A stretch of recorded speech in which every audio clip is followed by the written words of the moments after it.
Okay, for today's honey draw, I'm using a product called the Hive Butler.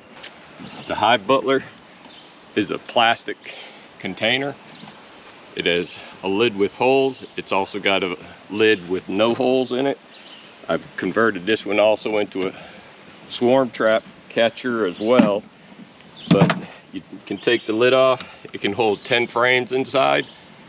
And it really helps in pulling honey frames from the hive, so you can take a frame, knock the bees off, and then get out there and place the frames with no bees inside the Hive Butler to keep the bees from getting on it.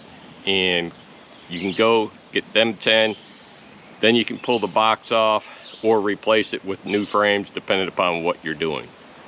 So let's get into hive number 6.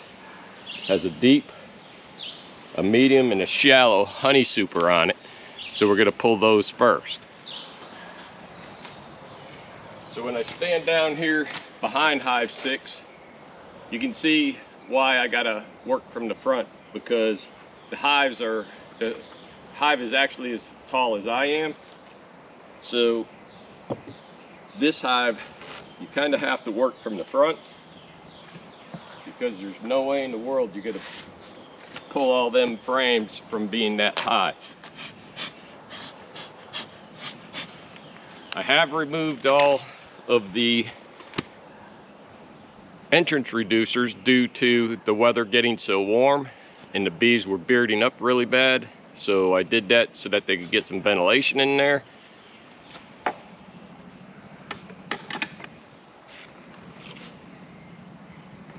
Right off the bat, there's a lot of bees in this top box.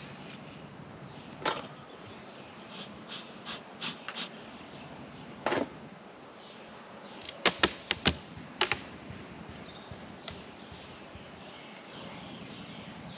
can tell already I just ripped a lot of honey off the walls. It's just dripping honey.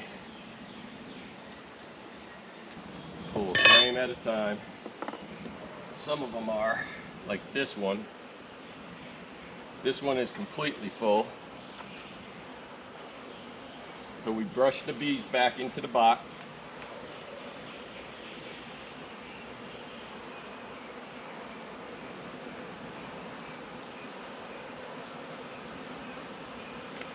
And as we get them off, we put them into the Hive Butler, but this is what we're drawing. Nice looking honey.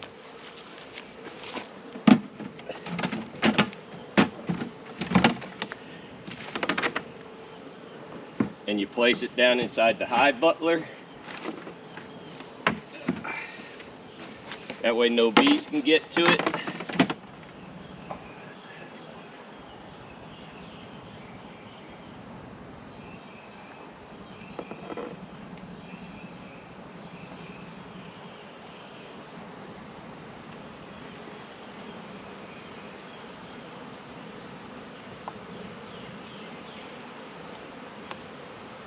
Get out of there.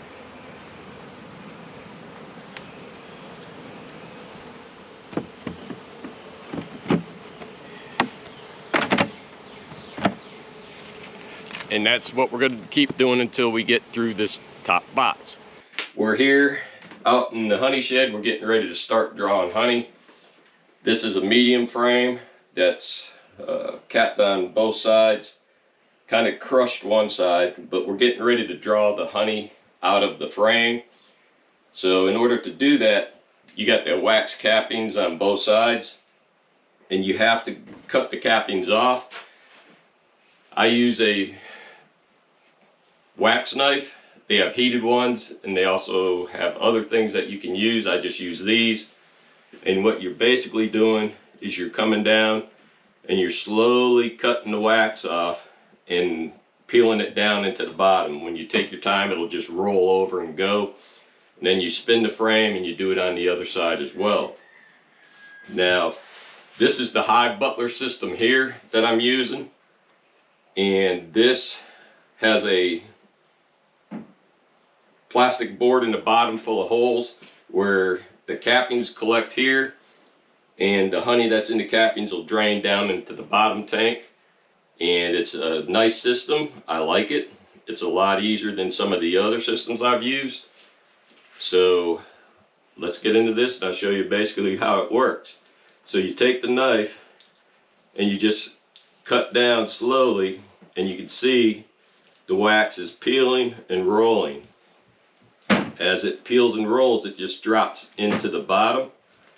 And if you don't get all the wax, you don't have to worry about it, because you're going to come back and you're going to use another tool I'll show you here in just a minute for getting the rest of the wax off of the other cappings that you miss. The knife itself, when the frames aren't very thick, you can just run them right down along the wood and put it all in here and it'll go.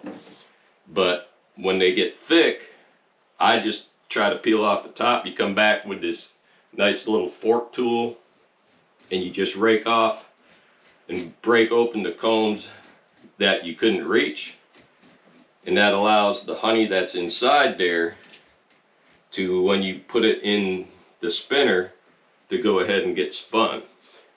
Now you can, if you don't want to do that, you can take it and you can rake the whole thing, but when you do that, you get a lot more cappings in the honey. So I basically like to come down with the knife and just slowly rake it off.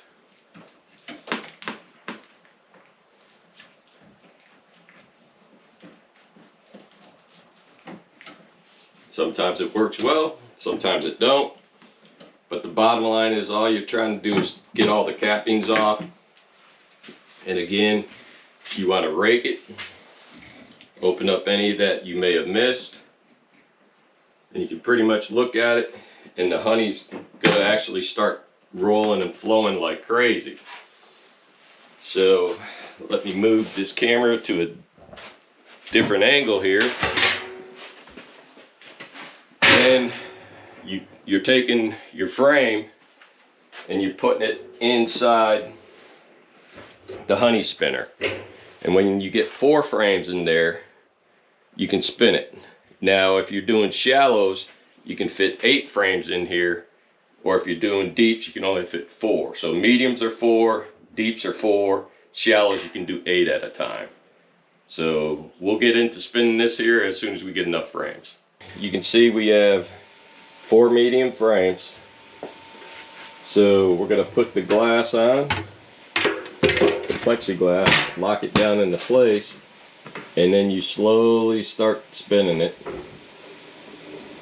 And as it spins, it will start kicking the honey out of one side.